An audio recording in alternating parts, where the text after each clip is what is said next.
Oi, meninos e meninas, a aula do Instituto do sábado passado, né, que nós não tivemos, porque eu estava em Feira de Santana, então estou enviando vocês, peço que vocês estudem com suas escrituras, com seus cadernos na mão, façam anotações para que o Espírito possa abençoá-los, tá bom? Então, vamos começar com uma oração. Pai Celestial, agradecemos ao Senhor por podermos estudar as Escrituras, por termos o Instituto que nos ajuda a conhecer melhor a Tua Palavra, que o Teu Espírito esteja presente em cada um, que cada um possa aumentar o seu testemunho e sua fé, fortalecer-se, receber respostas para suas orações e aprender um pouco mais. Em nome de Jesus Cristo, amém. Então, a aula de sábado foi sobre as bênçãos da liberdade religiosa, né? E nós vamos falar sobre liberdade religiosa, claro, falando também do Capitão Moroni, né? Inclusive, é um dos meus preferidos nas escrituras e, inclusive, meu filho tem nome de Moroni por causa dele. Então, vamos lá. Qual é a importância da liberdade religiosa para você? Conforme observado no site da Sala de Imprensa da Igreja, a liberdade religiosa é um direito humano fundamental que protege a consciência de todas as pessoas. Permite-nos pensar, expressar e agir de acordo com o que acreditamos profundamente. Ela protege os direitos de todos os grupos e indivíduos, inclusive os mais vulneráveis, quer sejam religiosos ou não. Então, a liberdade religiosa é um direito da pessoa acreditar e agir de acordo com o que acredita, independente dela acreditar em Deus ou não, né? Desde que não fira, claro, os direitos de outra pessoa. Então, se é algo que não agrava a cidadania, a ética, a moral de ninguém, que não agride ninguém, o direito à liberdade religiosa é dado a todo mundo. Todo mundo pode ser ateu, não acreditar que existe um Deus, ou acreditar que existe, ou acreditar que existe muitos deuses. É um direito da pessoa e ela deve ser respeitada. Falando dos nossos dias, o Elder Hills, do Coro dos 12 Apóstolos, advertiu: Satanás está ferozmente minando, opondo-se e discernindo confusão sobre a liberdade religiosa, o que é e por que é essencial para a nossa vida espiritual e para a nossa salvação. Então, Satanás ele tem trabalhado muito isso, né? A gente viu alguns tempos atrás, por exemplo, pessoas dizendo que eram cristãos e matando homossexuais porque era uma coisa abominável a Deus. Então, as pessoas usando da religião, por exemplo, para dizer que estavam agindo em nome de Deus, cometendo assassinato, né? E o Senhor, ele não se agrada de violência. E a pessoa tem um direito de acreditar e de fazer aquilo que ela quiser e deve ser respeitada, desde que ela não esteja ferindo ali o convívio da comunidade. Não tá, né? Se a pessoa querer ser homossexual, querer ser lésbica, é um direito dele que deve ser respeitado, né? Eu não preciso apoiar, existe uma diferença entre apoiar e respeitar, né? Se a pessoa pergunta, você aprova o que eu faço? Se é errado, é contra os mandamentos de Deus, eu digo não aprovo, porém eu respeito, respeito a pessoa como filho de Deus.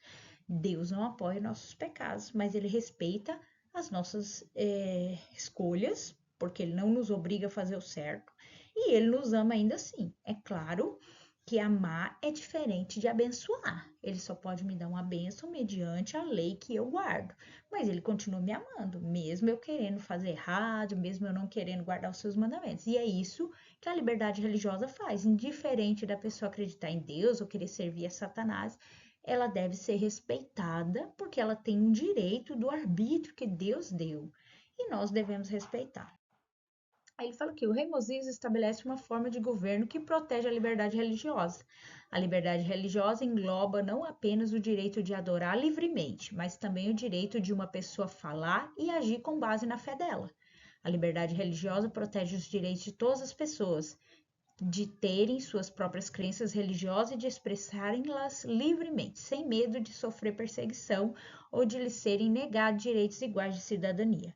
A liberdade religiosa protege não apenas os indivíduos, mas também as organizações religiosas que tornam possível existir comunidades de fé. Então, todo mundo é resguardado pela liberdade religiosa. Qualquer religião, qualquer igreja, qualquer pessoa, até mesmo que não tenha religião, todo mundo tem o direito de agir com base na sua fé, desde que a fé da pessoa não venha ferir as leis civis, né? Então a pessoa fala, agir pela minha fé, eu tinha que matar o fulano. Não, isso daí tá ferindo a lei, porque você já tá entrando no arbítrio de outra pessoa, você já tá ferindo o direito de outra pessoa, é diferente. Mas a pessoa acreditar, usar uma roupa de um jeito, não fazer determinadas coisas, não comer tal coisa, é um direito dela e deve ser respeitado, né?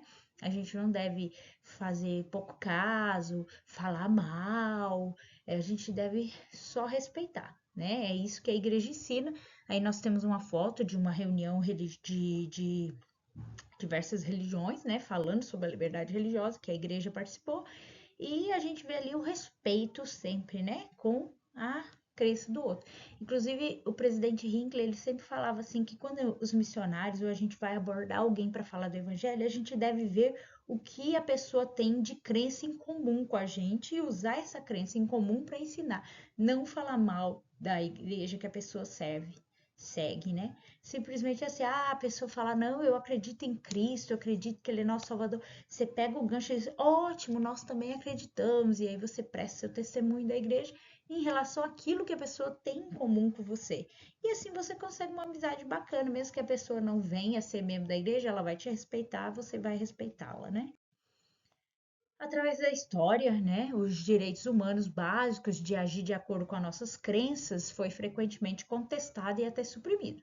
Então, nós vamos ver um exemplo aí no reinado do rei Mosias, lá no livro de Mormon, a igreja acabou sendo perseguida por alguns descrentes, né? Lá em Mosias 27, do 1 ao 4, então vocês podem abrir a escritura, faz algumas anotações aí. Ele fala assim: Então aconteceu que as perseguições que eram infligidas à igreja pelos incrédulos tornaram-se tão grandes que a igreja começou a murmurar e a queixar-se aos que os dirigiam a respeito do assunto. E queixaram-se a Alma. E Alma expôs o caso diante do rei Mosias, e Mosias consultou seus sacerdotes. E aconteceu que o rei Mosias enviou uma proclamação por toda a terra, proibindo os incrédulos de perseguirem os que pertenciam à igreja de Deus.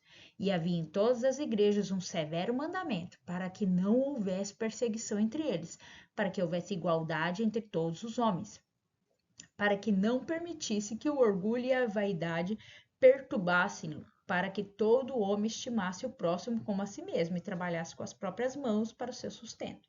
Então, não devia haver uma perseguição, porque fulano não acredita em Deus, ele deve ser excluído, nada disso. A sociedade, ela tinha que tratar as pessoas como por igual, independente de conhecerem, de aceitarem o evangelho ou não, né? Aqui entra os filhos de Mosias e o filho de Alma, Alma filho, né? Filho de Alma pai, que são parte dos incrédulos e que foram os que mais se opuseram à igreja, os que mais deram trabalho na igreja, né? E depois se converteram e trouxeram muitas pessoas a Cristo. Mas antes disso, eles foram opositores, né? Serviram a Satanás aí.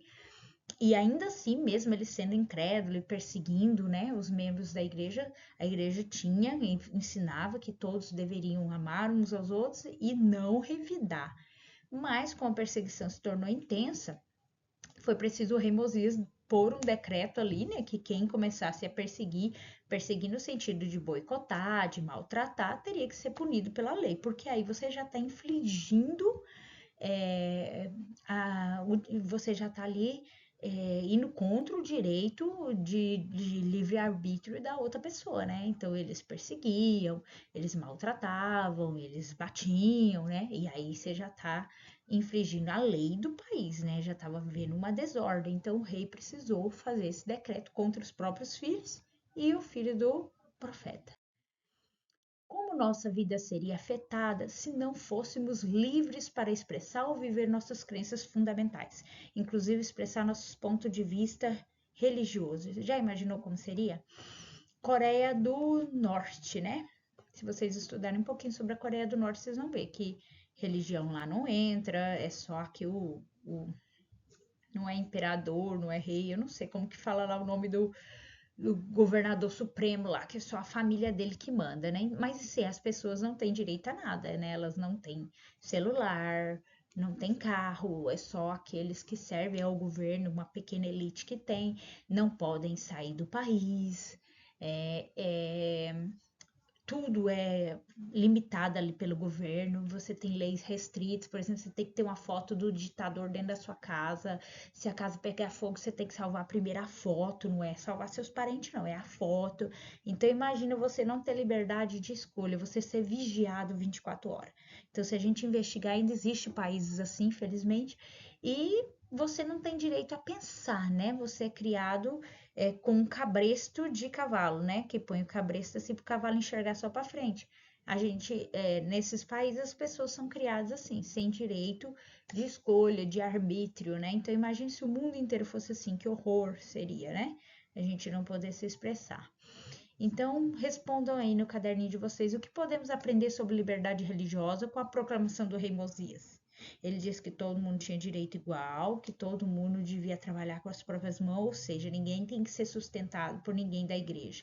Todo mundo precisa trabalhar para ter seus bens, ajudar uns aos outros, tratar um ao outro como Cristo trataria. Imagina se o mundo inteiro também cumprisse esse decreto do rei Mosias, como seria a nossa vida. A liberdade religiosa não apenas protege a expressão daqueles que são religiosos, mas também defende os direitos daqueles que não são religiosos ou que têm crenças diferentes. Um exemplo disso está na história de Corior. Corior viveu durante o reinado dos juízes, um sistema de governo que foi projetado para preservar e proteger a liberdade das pessoas em relação aos reis injustos. Corior pregou que nenhum Cristo haveria. Ele afirmava que o pecado não existia e que cada pessoa prosperava de acordo com sua própria inteligência. Os ensinamentos de Corior levaram muitas pessoas a se afastar do Senhor. Isso está em Alma, né? Também no livro de Mórmon. E aí a gente vai ver que, tipo, a lei dizia que não havia nada contra o que ele pregava, porque era um direito dele acreditar e pregar. Quem caía nos que ele ensinava aí era um problema da pessoa, a pessoa tinha o arbítrio de escolher também. Até esse momento ele não fez nada errado. Por quê? Porque a lei dá direito até um anticristo, que no Corior era considerado um anticristo, a expressar o que ele acredita. É né? Um direito da pessoa. Olha lá, Alma 30, versículos 7, 9 e 11. Ora, não havia lei alguma contra a crença de um homem, porque era expressamente contrário aos mandamentos de Deus que se decretasse uma lei que deixasse os homens em desigualdade de condições. Ou seja, se ele não crê, se ele quer pregar que não existe, é um direito dele. Por quê? Porque todo mundo tem um direito à liberdade, à expressão, né, ao arbítrio. Pois assim diz as Escrituras: escolhei hoje a quem servireis. Ora, se um homem deseja servir a Deus, é seu privilégio. Ou melhor, se ele acreditasse em Deus, era seu privilégio servi-lo. Se ele não acreditasse, porém, não havia lei que o punisse. Porque havia uma lei que os homens deveriam ser julgados segundo seus crimes. Não obstante, nenhuma lei havia contra a crença de um homem. Portanto, o homem somente seria castigado pelos crimes que cometia. Portanto, todos se achavam em igualdade de condições, tá vendo? Então, ele era um anticristo, ele pregou que podia fazer o que quisesse, beber, ser desonesto, e tava tudo bem, que no final, ó, ia ficar tudo bem, que não existia Cristo, que não existia nada dessas coisas. E ele pôde pregar livremente. Por quê? Porque ele não estava ferindo lei nenhuma, ele não estava agredindo ninguém, ele não estava maltratando ninguém, ele não estava punindo ninguém, machucando ninguém, ele não estava contra nenhuma lei civil, então ele tinha o direito de pregar. Ele pregou à vontade, né? Então, até mesmo quem não tem fé em Deus nenhuma, a lei também protege essas pessoas. O que podemos aprender com esses versículos sobre o valor que o Pai Celestial dá à liberdade religiosa? E aí? O Senhor dá direito igual, lembra? O Senhor preserva o nosso arbítrio. Satanás se tornou Satanás por tentar tirar o nosso arbítrio na existência pré-mortal, né? Houve ali um conflito, porque o Senhor mostra o plano de salvação, né? Fala que as pessoas têm direito de escolher, mas elas vão pecar, precisa de um salvador, e Satanás se apresenta dizendo: olha, eu posso ser o salvador, mas eu vou obrigar todo mundo a fazer o certo. Ele quer tirar o arbítrio, né? E por isso o Senhor o expulsa do céu, dizendo que não, o arbítrio tem que ser preservado, porque o homem tem que adorar a Deus porque ele quer, por amor, não por obrigação. Então, se ele não quer adorar a Deus, o Senhor vai continuar amando, mas ele tem direito de seguir aquilo que ele quiser. Por que é importante no plano de Deus que não sejamos forçados a acreditar nele ou a segui-lo? Você sendo forçado a amar alguém você ama? Será que nós amaríamos a Deus se ele quisesse nos obrigar a amá-lo? Então, escrevam aí no caderno de vocês suas respostas, tá? O que significa para vocês saber que o Pai Celestial e Jesus Cristo nunca vai forçá-los a acreditar neles ou a segui-los? O que isso ensina sobre o caráter deles? Então, o que isso ensina sobre o caráter deles? Ele nos ama muito, ele quer todos de volta à presença dele, mas ele jamais vai nos obrigar a voltar. Ele vai poder até nos incentivar, nos dar impressões, nos chamar, vem, por favor, mas no final a gente tem o direito de escolher se queremos ou não. Como a liberdade religiosa beneficia todos os membros da sociedade? Como beneficia vocês? Nós somos beneficiados, né? Porque a igreja no passado foi muito perseguida e quem estudar o livro Santos vão ver o tanto que as pessoas sofreram por ser membros da igreja por conta de perseguição religiosa, né? Então nós somos muito abençoados. Ainda tem-se muito preconceito em relação à igreja entre algumas denominações e algumas pessoas, mas devido à liberdade religiosa, o respeito, nós somos mais respeitados, né? Podem até falar mal de nós na internet, nas ruas, mas eles não podem nos ferir, né? Que nem aconteceu no passado. Em Alma 30, do 29 ao 58, nós lemos que Corior foi levado ao profeta Alma e ao juiz supremo de Zaraenla. Alma contradisse os ensinamentos de Corior, compartilhando seu testemunho de Cristo. Vamos até aqui. Por que ele foi levado até Alma? Tá? Primeiro, não foi porque ele infringiu nenhuma lei. Ele foi pregar entre o povo antinefileíta, que eram os lamanitas, que conheceram o evangelho através dos filhos do rei Mosias, Jamon, Arão, Omni e Imi, e se converteram a tal ponto que nada abalava a fé deles, nada. Eles nunca mais se afastaram.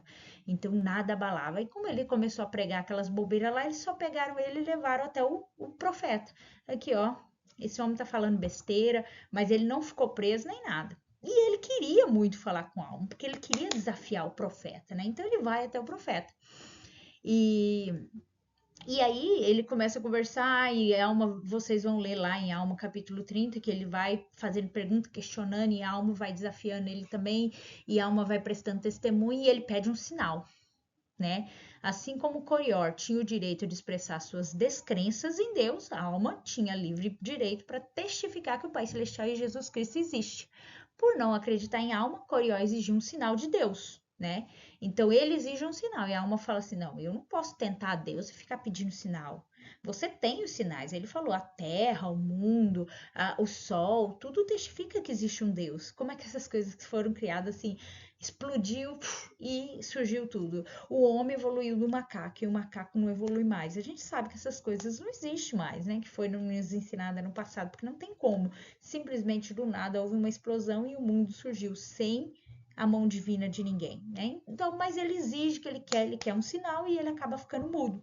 A alma fala, ó, se Deus quiser diferir, então você vai ficar mudo e saber que teve um sinal. Ele escreve para a alma, sabendo que ele tinha, que Deus existia mesmo, que Satanás o enganou, mas ele acaba indo embora. Ele não fica preso. Ele vai embora. Por quê? Ele não infringiu nenhuma lei, tá? Ele pregava iniquidade, porém, pregar iniquidade não é um crime civil. Ele tem direito. Ele foi levado à alma porque ele foi pregar um povo de alta fé que falou: não, em vez da gente ouvir as baboseiras desse homem, vamos mandar para o profeta, que o profeta dispensa. Mandou ele para o profeta prestou testemunho, tentou de todo jeito salvar a alma dele. Ele, duro de coração, não quis, pediu o sinal, o Senhor deixou ele mudo, né? E aí, ó, ele fala que depois que esse acontecimento foi divulgado, aqueles que acreditaram em Corió ficaram convencidos de que ele estava errado e todos se converteram novamente ao Senhor. Porém, Corior começa agora a mendigar na rua, né? Bater de casa em casa, um sustenta ele aqui, outro sustenta ele ali, e ele vai parar entre um povo extremamente iníquo, os oramitas. É um povo iníquo mesmo, e há uma confusão no meio desse povo. Existe lá uma confusão, acaba que esse povo pisoteia ele e ele morre. Mas ele não é morto por ele pregar a iniquidade. Ele foi morto porque, infelizmente, ele estava entre um povo iníquo, tem uma confusão-se entre esse povo, e eles acabam pisoteando ele lá até a morte, né? Então, e assim ele morre. Então, veja, não foi a lei que condenou ele a nada. Ele estava livre. Ele se condenou, né? Ele pediu o sinal e Deus deu o sinal. Não foi o Senhor que falou, não foi a alma que disse assim, Deus vai te castigar, não. A alma, pelo contrário, estava tentando o tempo todo, olha, não testa Deus, não faça essas coisas, confia no Senhor, que Ele existe, né? Ele desafia, não, eu só vou acreditar se eu ver um sinal, você já sabe que Deus existe, rapaz, Satanás que tá te enganando.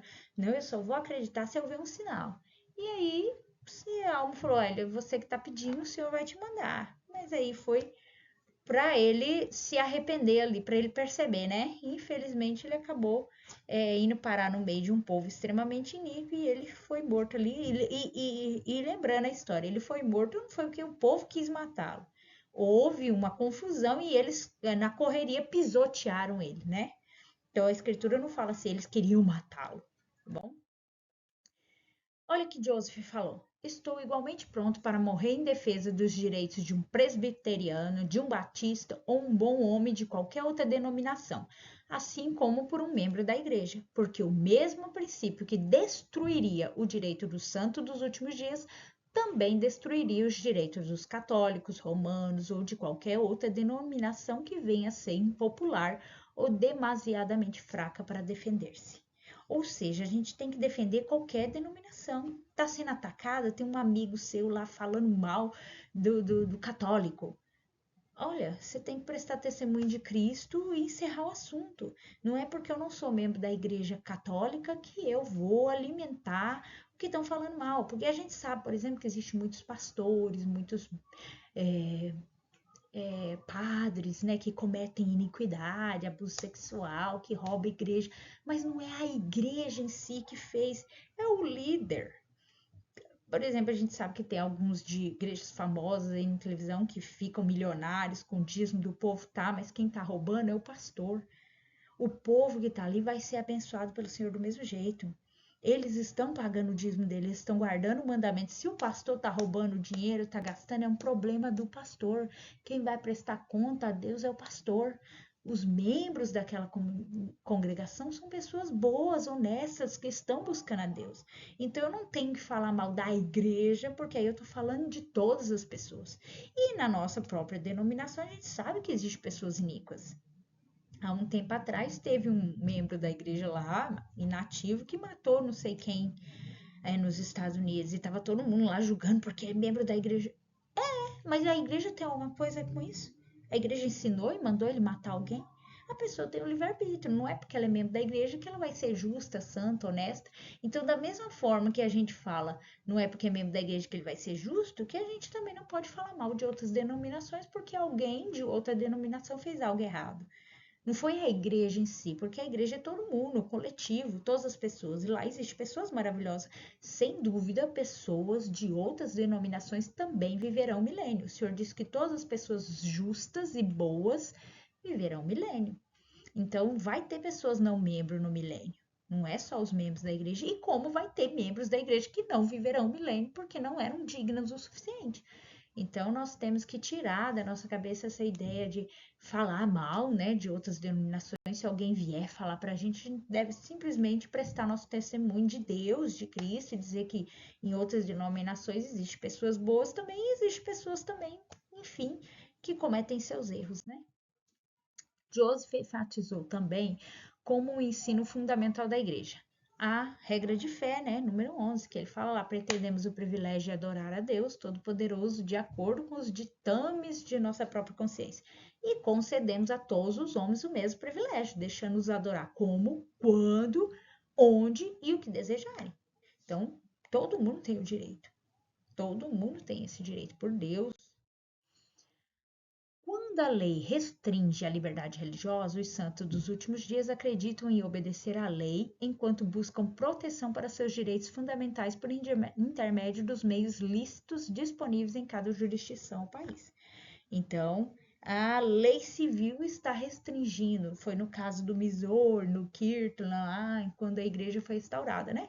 O que o senhor incentivou de uso, por exemplo, na cadeia de Liberty, enquanto o povo estava sendo expulso do Missouri? O que ele falou? Juntem todas as provas, todos os depoimentos, tudo que vocês puderem, de como está sendo essa agressão, esses assassinatos, esses abusos contra os membros da igreja, e vá na justiça rever direito, porque vocês não fizeram nada de errado, né? Então, a gente deve obedecer à lei do país, mas ir na justiça solicitar que nosso direito seja obedecido, né? Seja acatado. Então, de imediato, se tem uma lei do país que proíbe ou restringe a liberdade religiosa, a gente obedece, não vai contra a lei, obedece e espera o Senhor e busca, né? Ajuda do governo, busca ajuda dos nossos líderes ou dos nossos governantes para a gente poder. Peraí, gente, que tá chovendo aqui, eu tenho que fechar a janela. Para a gente poder reaver nossos direitos, né?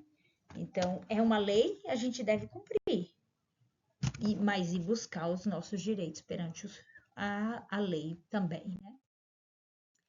Agora vamos falar do querido Capitão Moroni. Adoro o Capitão Moroni, ele é um exemplo para mim. Capitão Moroni ergue o estandarte da liberdade e reúne o povo para que preservem a liberdade. O livro de Mórmon registra que no 19º ano do governo dos juízes, um homem iníquo chamado Amalequias conspirou para ser rei dos nefitas. Ele astuciosamente procurou destruir a igreja do Senhor e o alicerce de liberdade que Deus lhes concedera. Amalequias lisonjeou muitos nefitas e esses nefitas deixaram a igreja para segui-lo. Quando o capitão Moroni, chefe dos exércitos nefitas, soube do plano de Amalequias, ficou com raiva e convocou o povo para defender seus direitos, inclusive a liberdade de religião. Então aí Amalequias já quer outra coisa, ele não quer só pregar que não existe um Deus ou que pode fazer o que quer, não. Ele já quer tirar o governo livre, né, que eram os juízes que só julgavam a iniquidade do povo, que era a democracia, e colocar a monarquia de novo, que é os reis, né? E ele queria ser o rei. E se ele fosse um rei, você sabe que o rei, quando um rei manda, todo mundo tem que cumprir, né? Sobre pena de ser morto. Então, claro que aí Moroni se mexeu, né? Foi chamar o povo que queria defender o certo, porque tem um rei iníquo, todo mundo ia ser obrigado, inclusive se ele não quiser religião, fica que nem o ditador lá, por exemplo, na Coreia do Norte, né? Não pode ter outra religião, tem que seguir o que ele quer, tem que fazer do jeito dele. Vira uma ditadura, né? Olha lá, Alma 46. Vamos ler alguns versículos aí, vocês anotem nas suas escrituras, grifem o que achar interessante, anotem nos seus cadernos o que vier-lhes à mente. Amalequias desejava ser rei, e aqueles que estavam irados também desejavam que ele fosse seu rei. E a maioria deles eram juízes menores da terra que estavam em busca de poder. Sempre que alguém quer poder, né, na política, sempre tem isso. Sim, vemos que Amalequias, por ser um homem de astuto ardiz e um homem de muitas palavras lisonjeiras, incitou o coração de muitos a praticar iniquidade. Sim, e a procurar destruir a igreja de Deus e a destruir o alicerce de liberdade que Deus lhes concedera, ou seja, a bênção que Deus enviara a toda a terra por amor aos justos. Aconteceu que rasgou sua túnica e, pegando um pedaço dela, nela escreveu: em lembrança de nosso Deus, nossa religião, nossa liberdade, nossa paz, nossas esposas, nossos filhos, e amarrou na ponta de um mastro. E ele colocou seu capacete, sua couraça, seu escudo e cingiu os lombos com sua armadura. Pegou o mastro em cuja ponta se achava a túnica rasgada, a que ele chamou de estandarte da liberdade, inclinou-se até o solo e orou fervorosamente a seu Deus, a fim de que as bênçãos da liberdade repousassem sobre seus irmãos, enquanto restasse um grupo cristão na terra para habitar. Se Amalequias entrasse como rei, a igreja de Deus seria destruída. Ninguém mais poderia servir a Deus, porque ele não servia a Deus.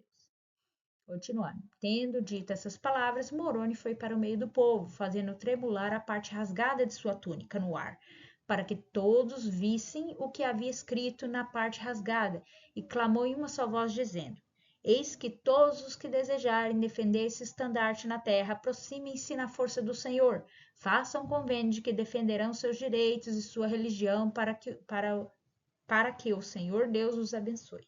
Então ele agora vai trazer, né, pessoas para defender seu direito ali de liberdade religiosa, de servir a Deus, de cuidar, né, de terem direito de expressão, porque se houvesse um rei na terra, eles não teriam esse direito. Aí vocês respondam aí nos caderninhos de vocês. Quais são os princípios sobre liberdade religiosa que podemos aprender com esses esforços do Capitão Moroni? A gente vê que ali ele estava defendendo muita coisa, não era só a liberdade religiosa, né? Direito de adorar a Deus e de não adorar, porque quem não quisesse também estava tudo bem. Direito de escolha, né? De servir a Deus ou de não servir, de ter seu arbítrio preservado ali, né? Que impacto o Capitão Moroni e o Estandarte da Liberdade tiveram nas pessoas? Então, qual foi o impacto disso? Dele for lá explicar a importância de você defender os seus direitos, né? E depois, de que forma a defesa da liberdade religiosa feita pelo Capitão Moroni é semelhante ao modo como Jesus Cristo defendeu nossa liberdade de escolha? Lembra? Lá na existência pré-mortal, eu tô em aula, lá na existência pré-mortal, o Senhor, Jesus Cristo defendeu o nosso direito de escolha. Então, assim, existência pré-mortal, lembrando lá da nossa época com o Pai Celestial. Vivíamos em espíritos, fomos criados filhos de Deus em espírito. Progredimos em espírito suficiente, tínhamos o arbítrio já em espírito, por isso alguns progrediram mais, outros menos, né? Cristo foi o que progrediu mais de todos, por isso que ele pôde ser o Salvador. Ele não foi o Salvador só porque ele foi o primeiro filho do Pai Celestial, foi porque ele foi perfeito em obediência, em progresso espiritual. Nós fomos bons, ele foi excelente, entendeu? E Lúcifer, que era Satanás, também foi muito bom, né? Ele acompanhou Cristo. Aí quando o Senhor apresenta o plano, olha, agora para vocês progredirem mais, vocês precisam de um corpo físico. Vou mandar vocês para a Terra e lá vocês vão poder fazer escolha também. Só que aí tem o bem e o mal, pode ser que vocês escolham o errado. E eu quero dar uma chance de vocês se arrependerem. Então eu preciso de um Salvador. Apresenta-se Jesus Cristo e Lúcifer. Jesus Cristo fala, faço do jeito que o Senhor quiser, Pai. Lúcifer fala, não, eu vou, obrigo todo mundo a fazer o certo, mas eu quero logo o teu lugar. Quero a tua glória, a tua honra, quero o teu lugar, quero o lugar de Deus, né? E Cristo falou o quê? Não, eu faço a vontade do Pai. Eu vou fazer a expiação e eles vão se arrepender se quiserem. Ele defendeu o nosso direito de escolher. Porque senão a gente teria que ser obrigada a voltar à presença de Deus. E nós não somos obrigados. A gente faz o que a gente quer. Então, e foi por isso que houve a chamada guerra do céu, que não é uma guerra de luta de espada, né? Na verdade, é de palavras, né? É uma votação. Quem fica do lado do Senhor, Jesus Cristo, quem fica do lado de Lúcifer. Quem quer seguir o plano do Pai Celestial, quem quer seguir o plano de Lúcifer. Aqueles que quiseram seguir o plano de Lúcifer vieram para a Terra com Lúcifer sem o direito de ganhar um corpo, porque Lúcifer queria tomar o lugar de Deus. E aqueles que quiseram seguir a Cristo, todos os que quiseram seguir a Cristo nasceram na terra. Todos que nasceram na terra quiseram seguir a Cristo, não quiseram seguir Satanás. Se a pessoa que mata, rouba, bebe, fuma, é porque ela tem o arbítrio e ela fez essa escolha, mas ela não serviu a Satanás, ela serviu a Cristo na existência pré-mortal. Aqui na terra ela cedeu às tentações de Satanás. E para isso que o Salvador veio, para nos dar a oportunidade de arrependimento, né? O povo se aliou a Moroni e fez convênio de resistir às ameaças da sua liberdade. Falando sobre nossa obrigação de apoiar a liberdade religiosa, Elder Hellis ensinou. Como discípulos de Jesus Cristo, temos a responsabilidade de trabalhar em conjunto com outras pessoas que também acreditam como nós, erguendo a voz para defender o certo. Temos a responsabilidade de salvaguardar esses sagrados direitos e essa liberdade para nós mesmos e para a nossa posteridade. O que vocês e eu podemos fazer? Primeiro, precisamos estar informados, estejam atentos às questões de sua comunidade que possam ter uma repercussão na liberdade religiosa. Então, é aquilo que a gente falou. Às vezes tem pessoas falando mal, difamando outras religiões. Ah, não é a Igreja de Jesus Cristo, eu não preciso falar nada. Sim, a gente deve defender as outras pessoas que lá acreditam que estão servindo a Deus. Não é porque um líder ou um membro de outra denominação errou ou é desonesto que toda a congregação é desonesta. Não é isso, né? Então, assim como a gente quer que se respeitem a gente e entendam que se uma pessoa isolada na igreja fez algo errado, ou até mesmo um conjunto de pessoas, vamos supor que e pegue aí 10 membros da igreja que faça algo errado, mas foram aqueles 10, não foram os milhão e tantos de membros que a igreja tem no mundo todo. Então, eu não posso julgar a igreja toda por 10 pessoas que fez algo errado ali. Do mesmo jeito que a gente não quer ser julgado assim, a gente não deve julgar a, é, as religiões dos outros, né? Devemos ter empatia pelas pessoas, mesmo que a gente não acredite no que eles acreditem, mesmo que a gente saiba que eles estão errados no que eles acreditam, por exemplo, igreja tal adora imagem, ídolos, a gente sabe que é errado. Eu não preciso falar isso para as pessoas, sabe? Não tem necessidade de eu sair apontando o erro da religião de ninguém, porque isso não vai levar a nada. Como o presidente Henrique falou, a gente tem que ver as coisas boas em comum que nós temos e falar das coisas boas.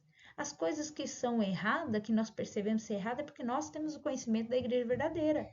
E não cabe a nós julgá-los, cabe a nós amá-los, porque nós também fazemos coisas erradas que o Pai Celestial vê que estamos fazendo errado e continua nos amando, em vez de nos julgar. Então, nós temos que agir como Cristo. Em terceiro lugar, vivam de modo a ser um bom exemplo daquilo em que acreditam, em palavras e em ações. O modo como vivemos nossa religião é bem mais importante do que o que dizemos a respeito dela. Então, eu digo que sou membro da igreja, faço a igreja ensina ABCD, mas eu não vivo ABCD. Então, eu sou hipócrita e o meu exemplo está contradizendo o que eu estou falando. As pessoas não vão acreditar na igreja por conta do meu mau exemplo, né? A segunda vinda do Salvador está se aproximando. Não demoremos em defender essa grande causa. Lembre-se do capitão Moroni, que ergueu o estandarte da liberdade. Lembremos-nos da reação das pessoas exercendo seu arbítrio. O povo se aproximou com o convênio de agir. Então, tinha um profeta, o capitão Moroni não era profeta, o profeta era a alma. Inclusive, em alguns capítulos, quando está vendo a guerra, a gente vê que ele manda homens dele, do exército, e consultar a alma sobre o que o Senhor quer que eles façam. Então, ele reconhecia a liderança do profeta, mas ele fez a parte dele como membro da igreja, que ele tinha poder e influência, ele era o chefe dos exércitos, né? Então, ele tinha influência, como se fosse assim, o profeta é o presidente Ox, né? Mas o presidente do Brasil tem influência no Brasil, então ele vai defender o certo ali, entendeu? É como se fosse assim. E Moroni usou da sua influência para defender o certo. Olha, gente, a gente vai deixar ele tirar nossa liberdade, virar rei e a gente não poder nem adorar a Deus? Porque quem não quer adorar tem o direito de não adorar, mas aí nós não vamos ter o direito de adorar. Então nós temos que agir como Moroni. Aí, falando do presidente Oaks, ele falou o seguinte: devemos amar todas as pessoas, ser bons ouvintes, mostrar interesse pelas crenças sinceras dos outros. Devemos ser sábios ao explicar e defender nossa posição e ao exercer nossa influência. Devemos buscar a compreensão e o apoio dos descrentes. Temos também que tentar obter o apoio das ações oficiais dos governos e dos órgãos multinacionais apropriados. Tudo isso é necessário para preservar o bem, o grande bem que as organizações religiosas e as pessoas de fé podem realizar para benefício de toda a humanidade. Então, tá vendo? Não é converter o governo ao evangelho, é mostrar para ele o que o evangelho tem de bom e é mostrar que a gente merece o respeito. Não é converter o ateu, eu não acredito em Deus. Não, é mostrar que você respeita ele, que você respeita a posição que ele tem, para que ele possa te respeitar também. É respeitar as outras religiões, né? Essa semana eu estava lendo uma mensagem no Instagram sobre uma igreja evangélica, eu não lembro de que cidade, um lugar aqui do Nordeste, que ele estava fazendo uma obra social para crianças carentes na época do Dia das Crianças e o pastor orou a Deus pedindo ajuda porque ele estava fazendo a obra, mas ele estava sozinho para servir ali naquele projeto. E quem aparece no dia do projeto? 2 missionários. Os missionários foram ajudá-lo na obra social que ele estava fazendo. O Senhor ouviu a oração dele, de um homem justo que está tentando servir a ele numa crença que não é a igreja verdadeira, mas que ele acha que é. E o Senhor ouve do mesmo jeito. E os missionários apareceram lá com todo o amor, ajudaram ele na obra social, serviram sem pedir nada em troca, sem tentar converter ele nem nada. Então é isso que nós devemos fazer. Ser amigos de outras pessoas, de outras denominações, ajudar no que eles precisarem para que nós mostremos respeito e eles mostrem respeito a nós também. Você tem um amigo muçulmano no trabalho que encontra, olha, um estudo de caso. Vamos lá. Você tem um amigo muçulmano no trabalho que encontra um lugar privado para orar durante os intervalos. Vários colegas começam a zombar dessa prática. Por fim, um colega diz: ele deveria guardar a religião dele para si mesmo e não praticar no trabalho. Ela então vira para você e pergunta: o que você acha? Olha só, vamos estudar o caso. Primeiro, ele procura lugares privados para orar durante o intervalo. Então, ele não atrapalha o trabalho, ele não sai no meio do trabalho para orar e ele nem obriga ninguém a orar e nem ouvir a oração dele. Ele vai no lugar privado orar. Então, ele não está atrapalhando nada e ninguém. Ninguém é obrigado a ouvir a oração dele, ninguém é obrigado a orar com ele e ele não sai do serviço para orar. Ele vai no lugar privado na hora do intervalo. Então, o que eu respondo à pessoa? Que todo mundo tem o direito de expressar-se da forma que quiser. Eu respondo, né? Vocês pensem como vocês responderiam. Porque se ele não está atrapalhando o trabalho, se ele sai na hora do intervalo, se ele vai para um lugar privado, eu não sou obrigada a ouvir a oração dele, eu não sou obrigada a participar da oração dele. Ele tem o direito de se expressar como ele quer, assim como quem não acredita, quem não é muçulmano, quem não é de religião nenhuma, quem é de outra religião, tem o direito de se expressar como quiser. Então, eu acho que nós só devemos respeitar a escolha que ele fez. O que você pode fazer para promover ou preservar a liberdade religiosa onde reside? O que nós podemos fazer para promover? Anlici tentou influenciar o povo a privar os membros da igreja de sua liberdade religiosa, que ele queria ser rei, né? Então aqui agora já vamos para outro caso, né? Aqui nós temos algumas escrituras que é interessante vocês lerem. Ele vai falar aí de Anlici, que aí também ele quer ser rei, né? Ele também quer influenciar o povo. Mais um, não é só que não crê em Deus, mas que quer influenciar o povo ali, quer tirar o direito do povo de servir a Deus, que quer colocar o povo em cativeiro novamente, com o rei Nico, né? Vamos lá, eu não vou ler os versículos, mas eu gostaria que vocês lessem os versículos, né? Que vocês abrissem a escritura e lessem todos esses versículos, porque é interessante você ver como que o Senhor trabalha a liberdade religiosa. Deixa eu ver se o nosso tempo permite. Nós temos meia hora aqui.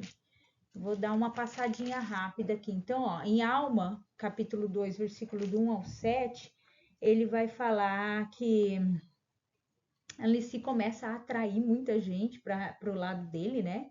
Ele começa a, a pregar com astúcia, né? E a pedir para pessoas a apoiarem ele como rei, né? Então ele tem uma lei entre o povo que está pelo reinado dos juízes, que é uma votação do povo.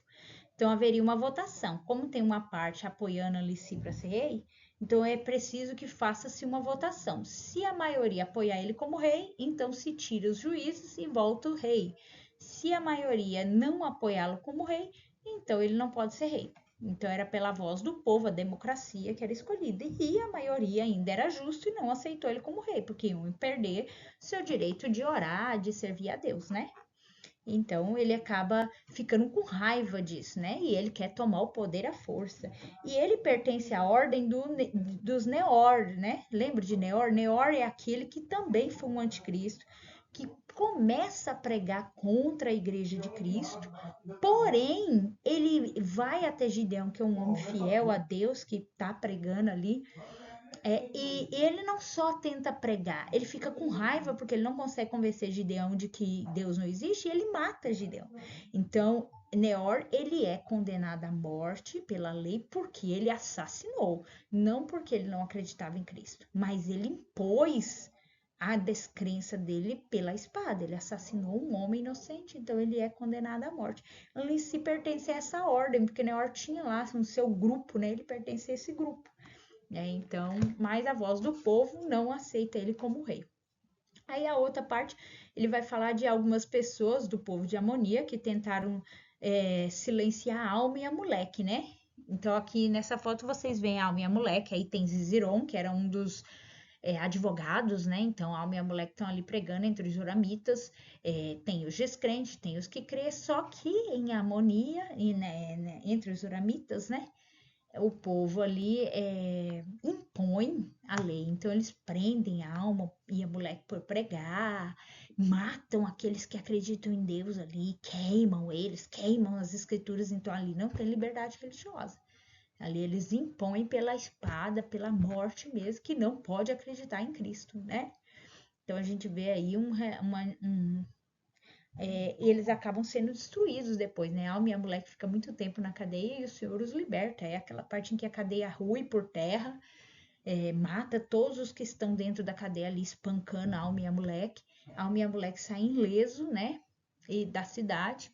A cidade continua lá na sua iniquidade. E a alma e a moleque vai embora.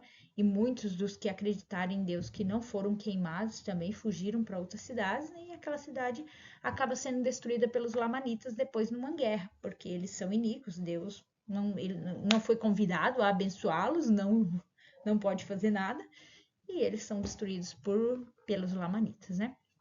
O último rei Lamone, então ele é lamanita, eles são iníquos, mas aí eles recebem o evangelho por Amon, né? E aí Lamone se converte, ele ora a Deus e recebe uma experiência espiritual, e ele se converte. E aí ele começa a pregar a todo o seu povo, e ele fala que o povo é livre para adorar ou não, não são obrigados a seguir a Deus, são livres, né? Mas muitos deles se convertem ali, se tornam um povo livre, um povo feliz, um povo industrioso, né? Um povo que começa a servir a Deus, inclusive depois vão morar com os nefitas, e adquirem o nome de antinefleitas, porque eles não querem mais ser chamados de lamanitas, porque eles não são mais iníquos, e porque eles ficam com raiva do que Lamã e Lemuel fizeram, né, da iniquidade deles. E eles se tornam um povo muito justo, né? E eles vão morar entre os nefitas, por quê? Porque eles não querem guerrear. E os lamanitas que não se arrependem querem matá-los porque eles acreditam em Deus, só por isso, simplesmente por isso, né? Não tem liberdade religiosa na terra, então eles vão embora morar entre os nefitas. A última parte da aula vai falar sobre nós vencermos o orgulho. Um perigo espiritual enfatizado no livro de Mórmon é o pecado do orgulho. Nesse registro, aprendemos como o orgulho perturbou a harmonia da família de Leí, criou divisões na igreja do Senhor, resultou em inúmeras guerras e, por fim, levou à destruição da civilização nefita. O presidente Benson advertiu que o orgulho é o pecado universal, o grande vício, né? Só um minutinho, gente, só um minutinho. Continuando aqui, é só um probleminha de família aqui. Então, continuando. Como posso reconhecer melhor os efeitos nocivos que o orgulho pode estar tendo em minha vida? Após a morte de Nef, Jacó ficou preocupado com a crescente iniquidade entre os nefitas. O Senhor orientou Jacó a falar com o povo sobre os pecados que estavam cometendo. Em obediência, Jacó falou ao povo no templo sobre os pecados deles, inclusive como a riqueza os estava desviando do Senhor. No final do livro de Mórmon, Mórmon e Moroni testemunham sobre o fato de não terem se arrependido do orgulho. por não terem se arrependido, levou à destruição total dos nefitas. Depois de testemunhar a destruição do povo, Moroni teve uma visão de como o orgulho seria também um problema para as pessoas em nossos dias. Então, nefitas são totalmente destruídos no final do livro de Mormon por conta do orgulho, se acham melhor, são melhores, começam a se achar melhores que os lamanitas, né? E começam a se achar melhores uns com os outros, porque eu tenho mais dinheiro, eu tenho roupa bonita. Na época de Jacó já começa assim, depois que Nefe morre, né? Uns achando-se melhor, porque tem roupas, né, joias e não sei o quê. E Moroni e Mormon, eles têm uma visão dos nossos dias. E eles veem que o orgulho seria um problema também nos nossos dias. Né? Então, assim, eles viram os nossos dias e viram que teriam grandes problemas de orgulhos também nos nossos dias, né? Então, olha lá, Mormon 8, versículo 35 ao 37, o que ele fala aí? Vamos anotar nas escrituras, né? Eis que eu vos falo como se estivesseis presentes, contudo não estáis. Mas eis que Jesus Cristo vos mostrou a mim e conheço as vossas obras. Ele está falando para nós, tá?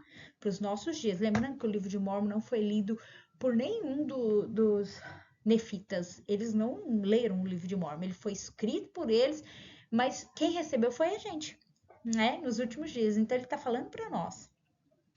Sei que andais segundo o orgulho de vosso coração, e poucos há que não se exaltam no orgulho de seu coração, a ponto de vestirem-se com trajes finos, entregam-se à inveja e contendas e malícias e perseguições e a toda sorte de iniquidades, e vossas igrejas, sim, todas elas se tornam corruptas por causa do orgulho de vosso coração.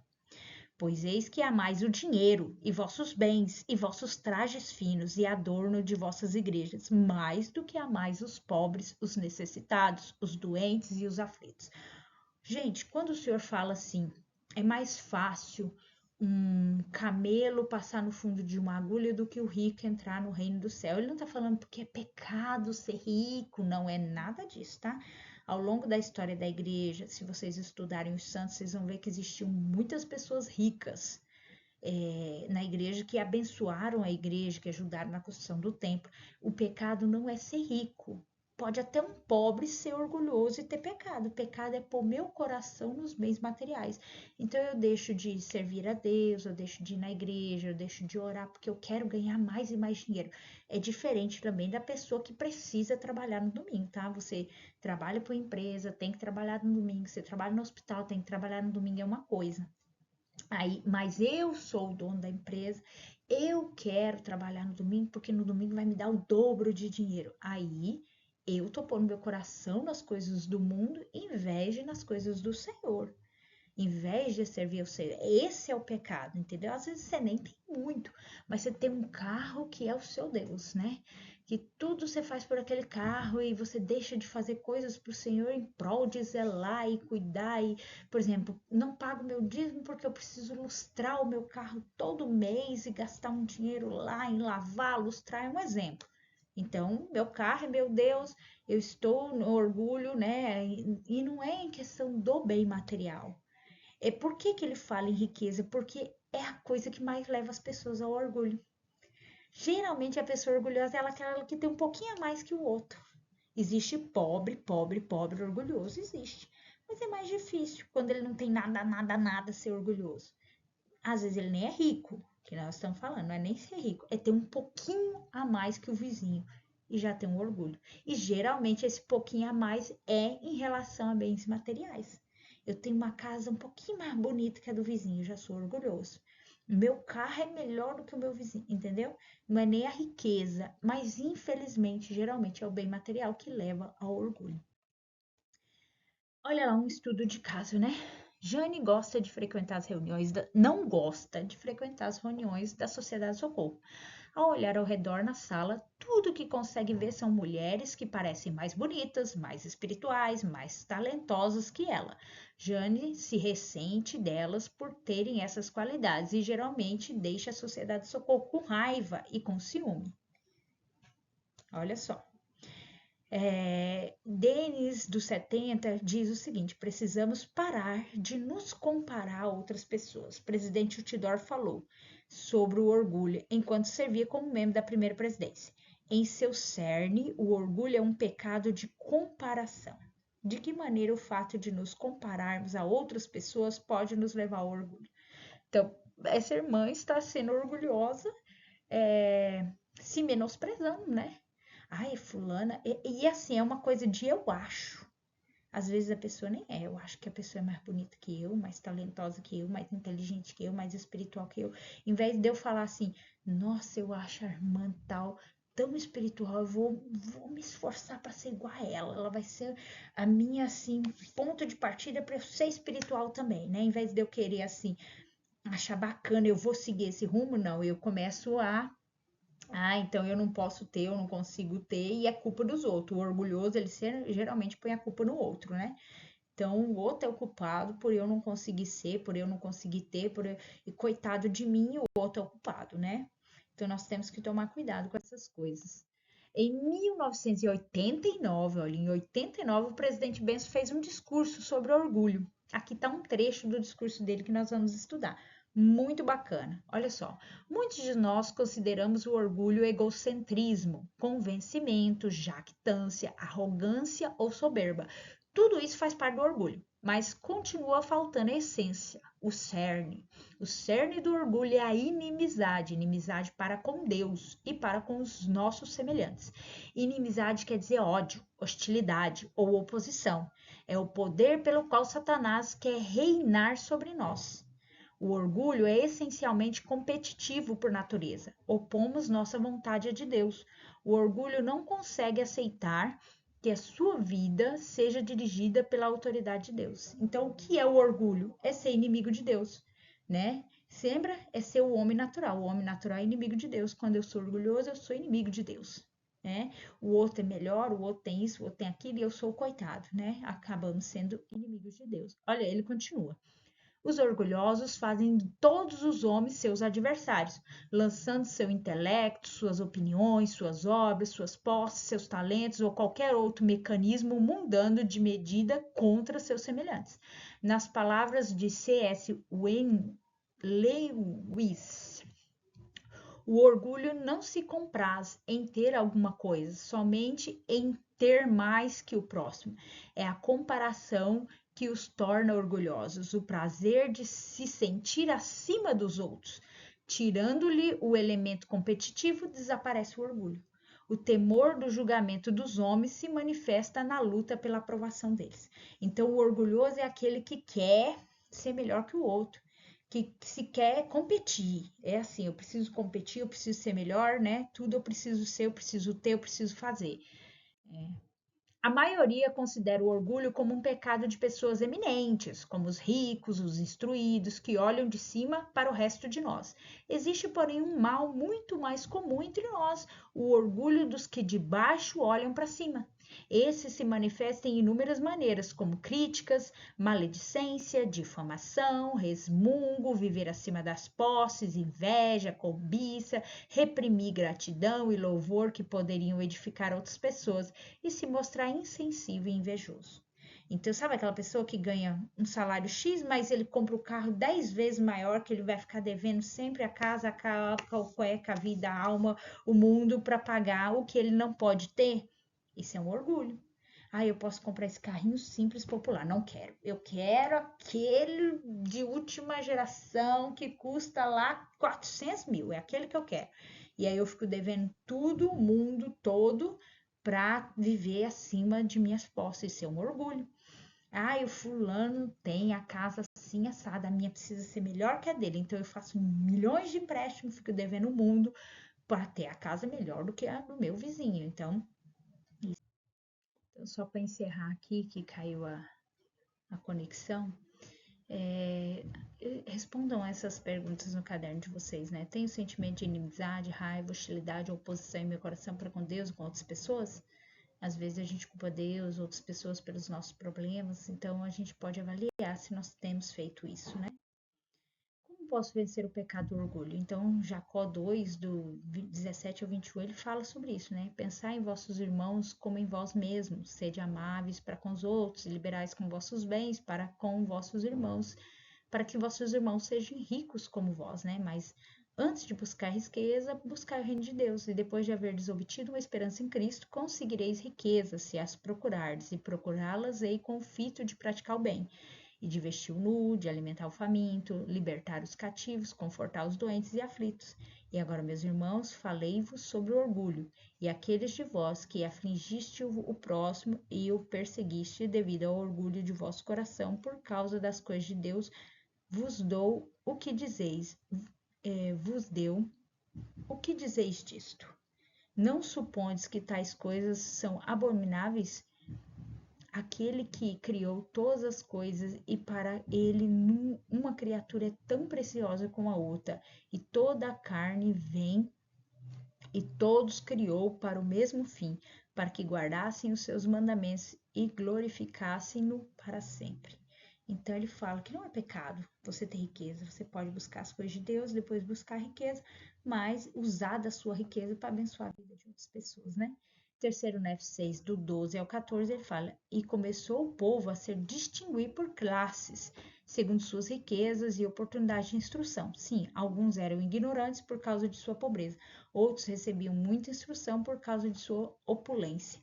Alguns se exaltavam em seu orgulho e outros eram extremamente humildes. Alguns respondiam injúria com injúria, enquanto outros sofriam ultrajes, perseguições e toda espécie de aflições sem revidar.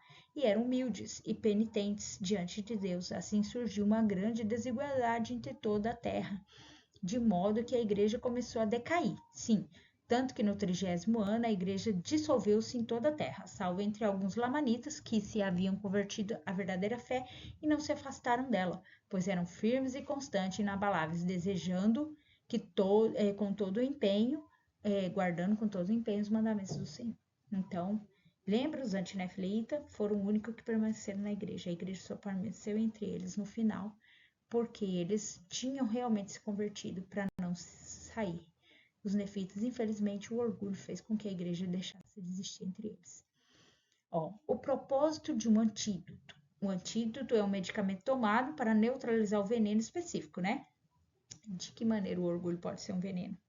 Por que você acha que o presidente Benson descreveu a humildade como o antídoto para o orgulho, né? Então, lembra? O orgulho pode levar até assassinato, né?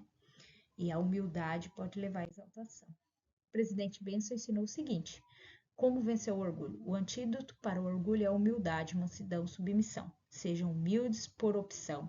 Podemos escolher ser humildes voluntariamente, vencendo a inimizade para com nossos irmãos, com nossas irmãs, estimando-os como a nós mesmos e os elevando até onde estamos, ou mais alto ainda. Podemos escolher ser humildes ao receber conselho e punições. Podemos escolher ser humilde perdoando aqueles que nos ofendem. Podemos escolher ser humilde prestando serviço abnegado. Então, aí está um exemplo de como ser humilde.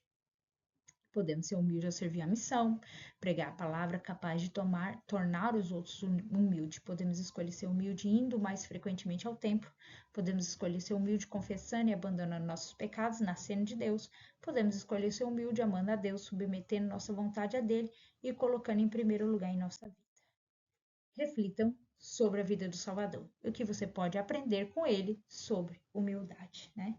Então tá aí a nossa aula. Eu espero que vocês estudem, anotem, né, no caderno de vocês, busquem do Senhor aquilo que nós precisamos melhorar, porque todos nós precisamos, e todos nós temos uma hora ou outra uma pontinha de orgulho, né, que a gente precisa vencer. Em nome de Jesus Cristo, amém.